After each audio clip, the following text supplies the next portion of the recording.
10 mai 2025, cet alpiniste ouvre les yeux à 1860 mètres d'altitude dans les North Cascades, dans l'État de Washington. Il ne le sait pas, mais il est resté inconscient pendant 3h30 dans la neige froide et glacée. Son crâne est fracturé, ses côtes sont cassées et des liquides s'écoulent de ses oreilles. Il lève les yeux et voit les corps de ses compagnons d'escalade emmêlés autour de lui dans des cordes, des casques et du matériel éparpillé autour d'eux. L'un d'eux avait dit à sa femme qu'il l'aimait avant de partir ce matin-là. Il crie leur nom, mais aucune réponse. Ce qui s'est passé ensuite est presque incroyable. Bienvenue dans l'extrême.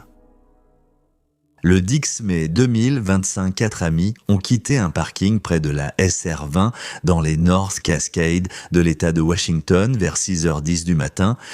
Leur objectif ce jour-là était le North Early Winter Spire, une montagne qui culmine à 7760 pieds au-dessus du niveau de la mer, avec environ 300 mètres de parois d'escalade technique s'élevant au-dessus du fond de la vallée. Elle se trouve à environ 25 km à l'ouest de la petite ville de Mazama. À la tête de l'une de ses équipes se trouvait Vishnu Iriji Reddy. Âgé de 48 ans et originaire d'Inde, Vishnu a bâti sa carrière à partir de rien jusqu'à devenir vice-président de l'ingénierie chez Fluke Corporation à Everett, dans l'État de Washington. C'était un chef d'équipe remarquable, passionné d'escalade qu'il pratiquait depuis des années. Il évoquait souvent l'escalade à ses collègues. Quand le groupe avait besoin de lire un itinéraire, d'évaluer les conditions ou de décider sous pression, c'était Vishnu. À ses côtés, Tim Wen, américain d'origine vietnamienne de 63 ans, venu de Renton, Washington, apportait son expérience. Discret et fiable, il n'avait pas besoin de se faire remarquer. Il savait simplement quoi faire. À eux deux, lui et Vishnu, ce groupe possédait toute l'expérience montagne nécessaire. Ils avaient déjà grimpé plusieurs fois ensemble auparavant et étaient actifs sur les plateformes sociales d'alpinisme. Les deux autres hommes, moins expérimentés, n'étaient toutefois pas des débutants. Alex Martinenko était un immigrant ukrainien de 36 ans qui avait déménagé dans le nord-ouest du Pacifique avec sa femme, Olga, pour réaliser un rêve commun. Il avait commencé l'escalade technique seulement 1 an avant ce samedi. Ce matin-là, avant de partir, il a dit à sa femme « Passe une bonne nuit, je t'aime ». Et enfin, Anton Telik, un ingénieur logiciel de 38 ans originaire de Seattle. Il avait 13 ans d'expérience en randonnée, mais beaucoup moins d'expérience en escalade avec des cordes. Il pensait être en de bonnes mains, du moins le croyait-il. Ces 4 hommes faisaient partie de Paddle Outdoor Adventurers, un groupe de randonnée et d'escalade. Sur le papier, ils n'avaient presque rien en commun. Âge différent, pays différents, carrières différentes.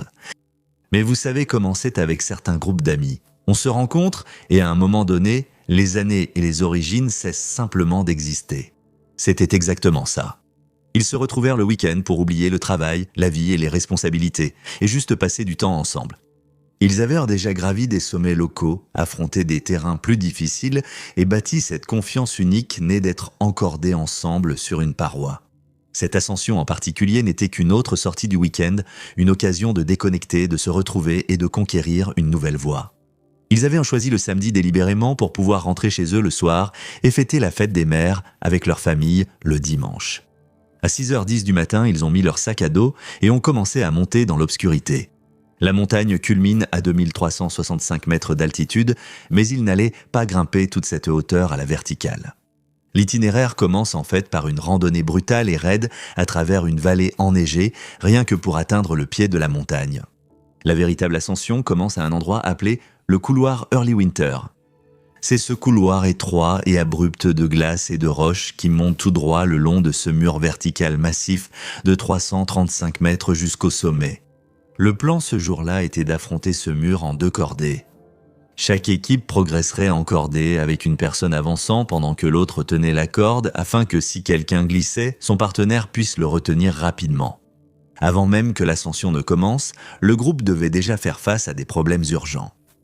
Un alpiniste était arrivé avec des chaussures de ski de randonnée au lieu de vraies chaussures d'alpinisme. C'est comme se présenter à un marathon en chaussures de tennis. Un autre n'avait pas de veste adéquate pour les températures qui l'attendaient à plus haut.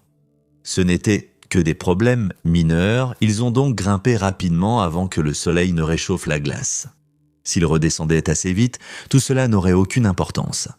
Mais ce jour-là était à peu près le pire qu'on puisse choisir pour une ascension rapide. Vous voyez, le topo guide de cette voie donne un avertissement précis. Cet itinéraire ne doit jamais être tenté par temps chaud. L'isotherme zéro doit rester en dessous de 1500 mètres. La viabilité de tout cet itinéraire dépend de la neige froide et gelée pour maintenir vos crampons, ainsi que de la glace dure dans laquelle on peut placer des points d'ancrage métalliques auxquels vous attachez votre corde. Lorsque les températures dépassent le point de congélation, la neige devient molle et humide. La glace se détériore et les ancrages, le matériel auquel votre vie est littéralement suspendue, deviennent peu fiables. Malheureusement, le 10 mai 2025 était une journée chaude. La dernière température en dessous de zéro à cette altitude remontait à 55 heures plus tôt. Les températures de l'après-midi précédent avaient atteint 53 degrés et pendant l'ascension elle-même, les températures oscillaient entre 40 et 45 degrés toute la journée. Donc, la neige sous leurs bottes était molle et humide. Les rochers étaient glissants à cause de l'eau qui ruisselait et les broches à glace en métal qu'ils avaient apportées pour les visser dans la glace solide afin de créer des points d'ancrage étaient arrachés de la neige fondue avant même qu'ils n'aient parcouru la moitié de la montée. À midi, le Dixmel et 4 hommes étaient loin de l'endroit où ils avaient prévu d'être. La neige molle et les rochers humides les avaient terriblement ralentis et après 6 heures d'escalade, le sommet était toujours hors de vue. C'était un problème sérieux, car leur limite recommandée pour faire demi-tour sur ce genre d'itinéraire est entre midi et 13 heures. Parce que si le froid du matin garde la neige ferme sur la montagne et les ancrages solides, l'après-midi apporte la chaleur et la chaleur fait fondre la neige, ce qui signifie que la descente devient beaucoup plus dangereuse. Mais Anton et les autres ont continué à grimper. Honnêtement, je ne sais pas pourquoi. Peut-être qu'après des heures passées sur cette montagne avec le sommet, juste là au-dessus d'eux, faire demi-tour leur semblait être une trahison de tout ce qu'ils avaient déjà investi. Et honnêtement, quand on est pris dans le feu de l'action, il est facile de justifier le risque. On baisse la tête et on se dit « ça fera une super histoire à raconter aux petits-enfants ». Ils ont avancé longtemps dans le couloir. C'est difficile à expliquer, mais il y a une forme très particulière de paix que l'on ressent dans ce silence majestueux de la montagne. Le reste du monde s'efface simplement. Tu ne penses pas au travail ni au stress de la vie quotidienne. Le seul son sur cette montagne était le crissement des crampons sur la glace et le rythme de leur respiration pendant qu'ils montaient. À 17h30 après 11 heures de marche et d'escalade, ils se sont finalement hissés jusqu'à un point de repos appelé le Notch, à environ 2255 mètres d'altitude. Ils avaient conquis environ 275 mètres de cette paroi. Le sommet réel qu'ils voulaient atteindre se trouvait à seulement 60 mètres au-dessus d'eux. Cette distance n'a l'air de rien, n'est-ce pas? C'est plus court qu'un pâté de maison. Mais, en alpinisme technique, ces 60 derniers mètres seraient l'escalade la plus difficile de la journée, parce qu'ils seraient complètement exposés sur une paroi verticale à découvert, avec rien en dessous à part le vide et le couloir qu'ils venaient de traverser. Dans des conditions chaudes et humides, avec les bras fatigués et une neige molle qui ne retient pas bien les crampons, ces 60 mètres pourraient facilement prendre encore 2 ou 3 heures. Mais ils n'avaient pas 2 ou 3 heures. La neige tombait doucement, la lumière déclinait, et la promesse qu'ils avaient faite pour la fête des mères les attendait à la maison. Vous ne voulez pas tester ce que peut vous faire une descente d'une véritable voie alpine après la tombée de la nuit. Vishnu était trop expérimenté pour faire cette erreur, alors ils ont décidé de faire demi-tour au Notch sans atteindre le sommet. Parce qu'au final, atteindre le sommet n'a aucune importance si vous ne redescendez pas. Ils voulaient survivre pour raconter eux-mêmes l'histoire à leurs petits-enfants. Ils avaient 2 façons de redescendre. Ils pouvaient traverser vers la face ouest de la montagne, en gros l'arrière, où des groupes d'alpinistes précédents avaient déjà installé des points d'ancrage fixes dans la roche. C'était comme prendre une échelle déjà en place, s'attacher, descendre en rappel, trouver la station suivante, se rattacher, et ainsi de suite jusqu'en bas. Ou alors, ils pouvaient redescendre directement par le couloir Early Winter, exactement le même ravin raide et humide qu'ils venaient de passer 11 heures à gravir. La décision fut rapide. 2 jours avant l'ascension, ils avaient discuté de l'itinéraire de descente et choisi de s'en tenir au couloir Early Winter. C'est assez facile à comprendre. Ils connaissèrent le terrain et l'avaient déjà vu, donc il n'y aurait pas de surprise. Avant de commencer leur descente, ils ont quand même eu le bon réflexe. Ils ont envoyé un message sur leur communicateur satellite InReach à un ami resté à la maison disant en gros « Voici notre position GPS, nous descendons ». Au cas où. Et c'est là que la véritable histoire commence. Descendre une véritable voie alpine n'est pas la même chose que de refaire le chemin en sens inverse. Les alpinistes ne descendent pas simplement à pied, ils descendent en rappel. Et ça fonctionne comme ceci. Un alpiniste doit d'abord passer la corde à travers un ancrage fixé au mur au-dessus de lui, puis se pencher en arrière dans le vide et se laisser descendre le long de la paroi en contrôlant la vitesse avec un descendeur accroché à son harnais. Lorsqu'ils atteignent l'extrémité de la corde, ils s'arrêtent, trouvent un emplacement dans la roche et installent un nouvel ancrage, récupèrent leur corde depuis le haut, la passent dans le nouvel ancrage, puis recommencent. Rappel après rappel, ancrage après ancrage, jusqu'en bas. Comme il se faisait tard, Anton et les autres se sont regroupés en une seule équipe de 4. Le temps pressait et s'ils restaient en 2 équipes séparées, ils devraient installer 2 ancrages différents et gérer 2 jeux de cordes à chaque arrêt. Cela prendrait une éternité. En se regroupant, les 4 grimpeurs pouvaient s'y descendre en rappel sur la même corde, en utilisant le même point d'ancrage à chaque arrêt. C'est nettement plus rapide, mais cela comporte un risque terrifiant. La vie des 4 dépend d'un seul point d'ancrage. Si cet unique ancrage lâche, tout le monde tombe avec lui. Ils ont commencé à descendre en rappel avec les mêmes cordes utilisées plus tôt pour grimper. Les 3 premiers rappels s'étant si bien passés, Anton rêvait sûrement déjà de rentrer chez lui. Mais lors du 4e rappel, le premier grimpeur arrivé en bas a atteint l'extrémité de sa corde à chercher sur la paroi rocheuse quelque chose à quoi s'ancrer pour pouvoir continuer sa descente et n'a rien trouvé. La roche était complètement lisse. Ils n'ont pas pu trouver un seul endroit sûr pour ancrer leur équipement. Aucune prise pour passer une sangle. L'un des 3 gars a descendu en rappel pour chercher avec Anton, mais ils n'ont rien trouvé. Les rapports ne précisaient pas de qui il s'agissait, mais logiquement, cela pourrait être Vishnu, puisqu'il était le plus expérimenté. Imaginez-le si vous le pouvez. 2 hommes épuisés, debout dans une quasi-obscurité avec des lampes frontales, projetant de minces faisceaux sur le granit mouillé, palpant fébrilement la paroi rocheuse, cherchant quelque chose, n'importe quoi qui pourrait retenir une corde. Parce que chaque rappel a besoin d'un ancrage, et sans ancrage, il n'y a aucun moyen de descendre. Le froid s'infiltrait à travers leur peau. Le temps était compté. Ils devaient trouver un moyen de quitter cette partie de la montagne. Tim descendit pour rejoindre les recherches de l'autre côté du mur lorsque sa main toucha quelque chose de familier dans la quasi-obscurité.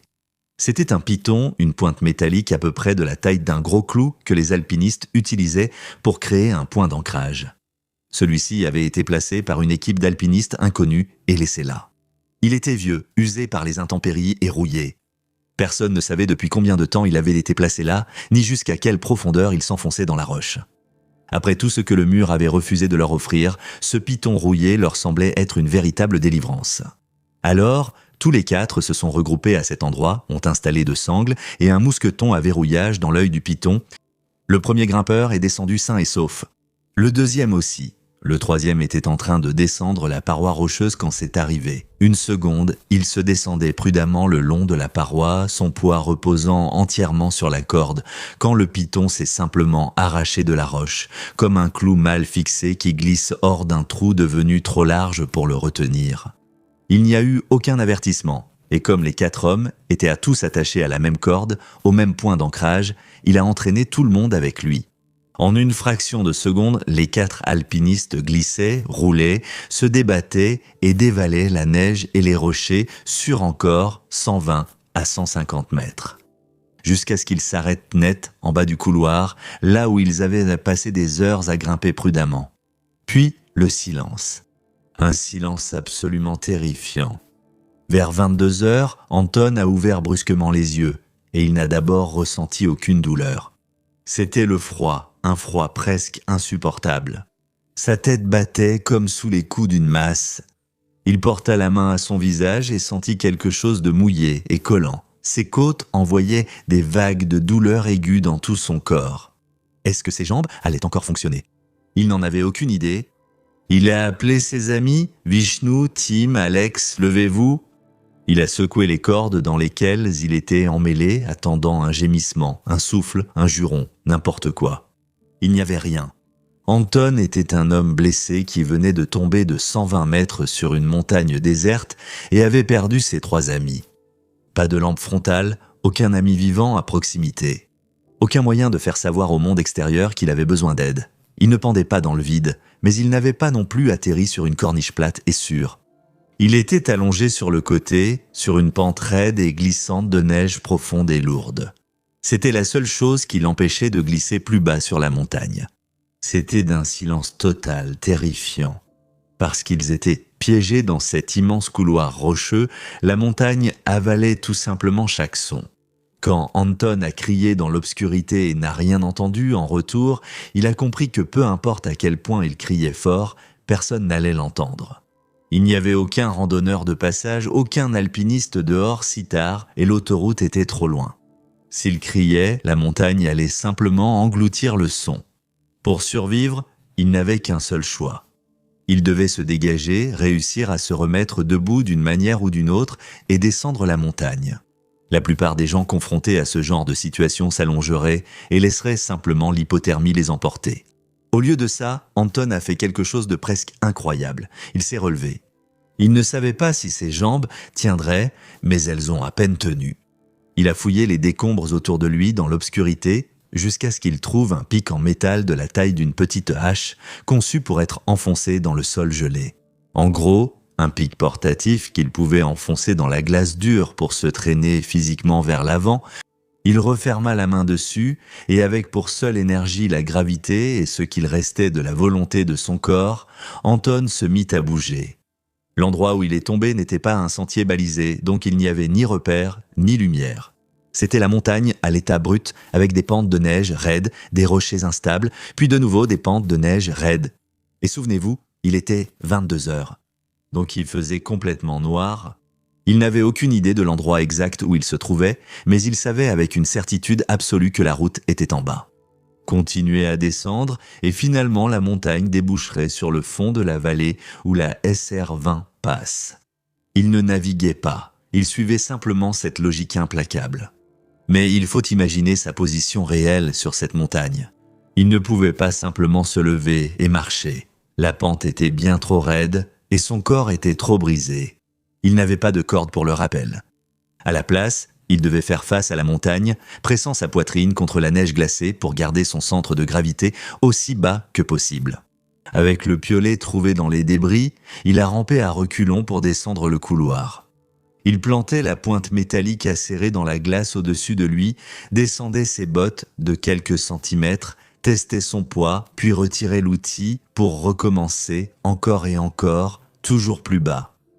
Quand la pente raide de neige a cessé et que la montagne s'est aplatie à la limite des arbres, ce n'était pas vraiment plus facile. Il n'y avait aucun sentier sur lequel marcher. Il devait se traîner sur des blocs de pierre instables et irréguliers et avancer à l'aveuglette à travers des broussailles épaisses et des troncs d'arbres tombés. Il a lutté contre ce terrain toute la nuit. Vers 7 heures du matin dimanche, il a enfin aperçu le ruban plat et gris de la route SR20 traversant les arbres. Il ne le savait pas encore, mais pendant ces 8 heures, il avait désescaladé et traîné son corps brisé sur près de 3/4 de mile à travers une nature alpine sauvage et brutale. Dans l'état où il se trouvait, c'est véritablement surhumain. Quand Anton a finalement atteint sa voiture, il n'avait sur lui qu'un corps brisé et l'esprit accablé. Il a sorti ses clés de voiture d'une poche zippée sur lui, car c'est devenu une habitude automatique de garder ses clés sur lui. Et il s'apprêtait à monter et à conduire quand il a remarqué quelque chose qui, honnêtement, a failli le faire crier de frustration. Son pneu était crevé d'une manière ou d'une autre. Dans la plupart des histoires, c'est ici que le survivant craque. Il s'assoit sur le pare-choc, ferme les yeux et laisse l'hypothermie finir le travail. Mais Anton a réussi à ouvrir le coffre de la voiture, à trouver le cric et la roue de secours, et avec des mains probablement figées en griffes, il a changé ce pneu. Il s'est mis au volant, a tourné la clé et est parti chercher de l'aide. Le traumatisme crânien avait complètement bouleversé sa perception de l'espace. Son esprit désorienté l'a automatiquement dirigé vers sa maison à Seattle, à l'ouest. Donc, au lieu de parcourir 24 km vers l'est en direction de la ville de Mazama, où il aurait pu obtenir de l'aide immédiatement, il a en fait parcouru 64 km vers l'ouest. Il ignorait qu'il allait dans la mauvaise direction, sans personne pour le corriger. À un moment donné, son attention affaiblit et la voiture a failli percuter un pont en béton. Anton n'a même pas bronché. Il était le passager d'un corps qui était en train de s'éteindre. Il a redressé le volant et poursuivi sa route. Il faisait simplement les gestes machinalement. À 7h30 du matin, il a enfin aperçu les lumières d'une installation de Seattle City Light dans la petite ville de New Harlem. C'est l'un des rares lieux de l'État de Washington avec une cabine téléphonique encore en service. Il s'est garé à trouver un téléphone et à composer le 911. Lorsque l'appel a été pris, il s'est d'abord excusé auprès de l'opérateur pour sa voix. Puis, il a dit « Toute mon équipe est tombée. Mon visage est vraiment amoché. Mes mains et mes côtes. J'ai du mal à respirer. Je me sens bien, je n'ai pas besoin d'aide d'urgence. L'homme avait le crâne fracturé, des côtes cassées et peut-être des saignements internes et, honnêtement, il pensait ne pas avoir besoin d'une aide médicale immédiate. Cela peut sembler incroyable, voire héroïque, mais c'était là la preuve la plus évidente de la proximité d'Anton avec la mort. Voyez-vous, après une blessure grave à la tête, il existe un phénomène appelé l'intervalle libre. C'est une période terrifiante durant laquelle un patient semble parfaitement bien, alors même qu'une hémorragie interne provoque une pression qui finira par l'emporter. Anton ne jouait pas les durs et ne cherchait pas à être un héros. Son cerveau était simplement dans un état de choc avec une concentration extrême, le protégeant de la réalité qu'il était en train de mourir. À leur arrivée à l'installation de Seattle City Light, les secours n'ont pas trouvé l'homme signalé comme allant bien lors de l'appel.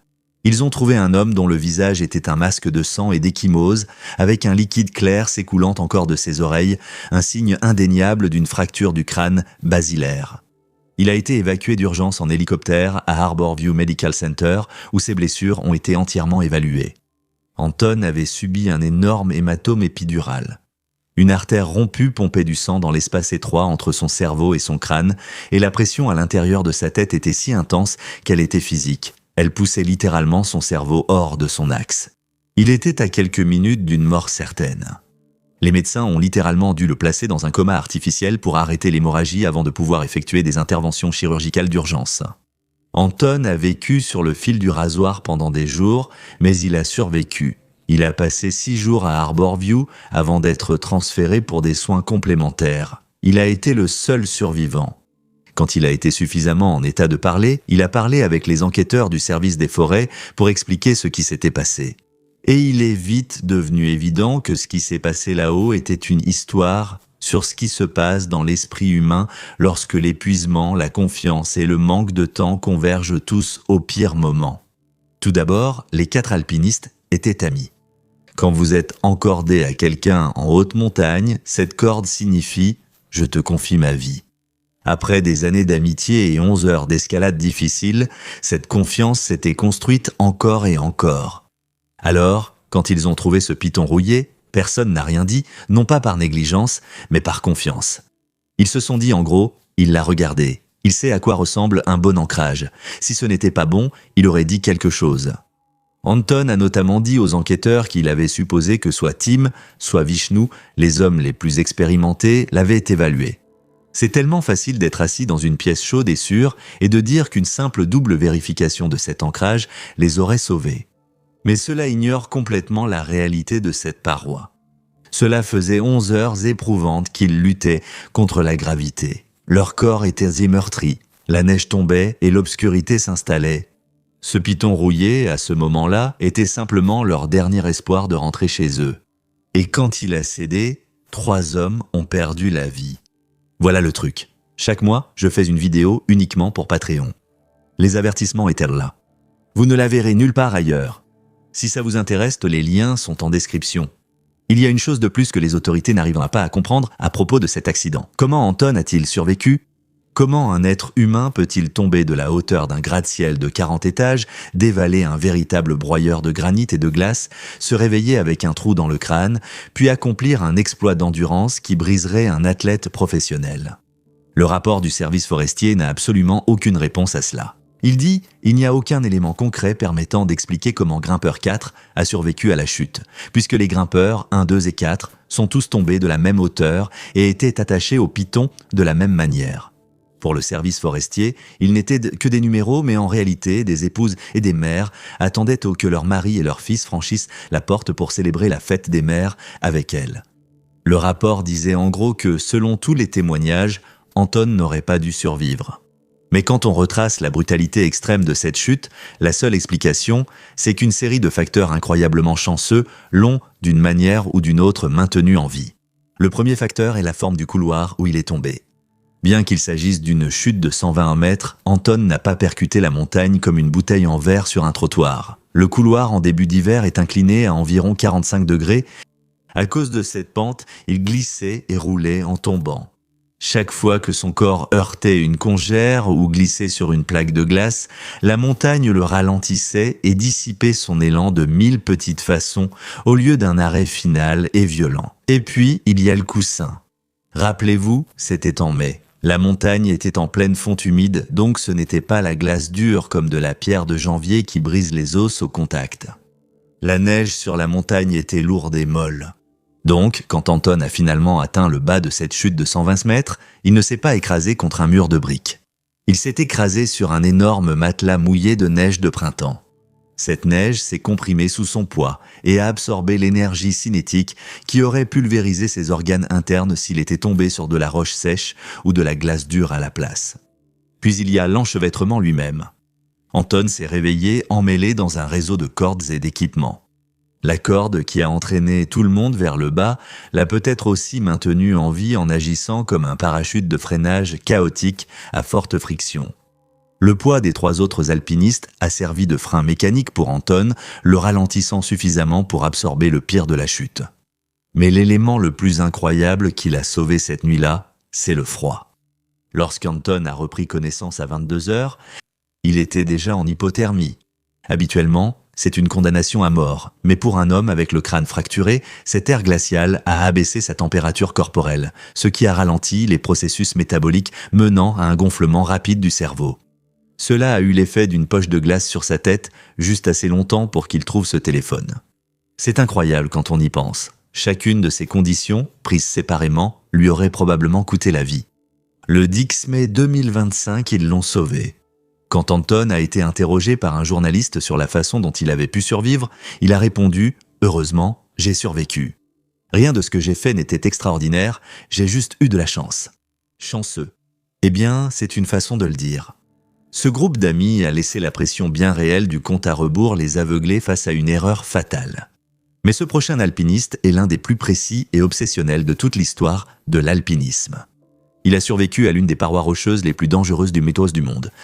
Il a même survécu à une foule violente qui a tenté de le tuer avec des piolets à 7000 mètres d'altitude. Un matin, il est sorti de sa tente pour un échauffement tranquille à 2700 mètres d'altitude. Ce qui s'est passé ensuite n'a aucun sens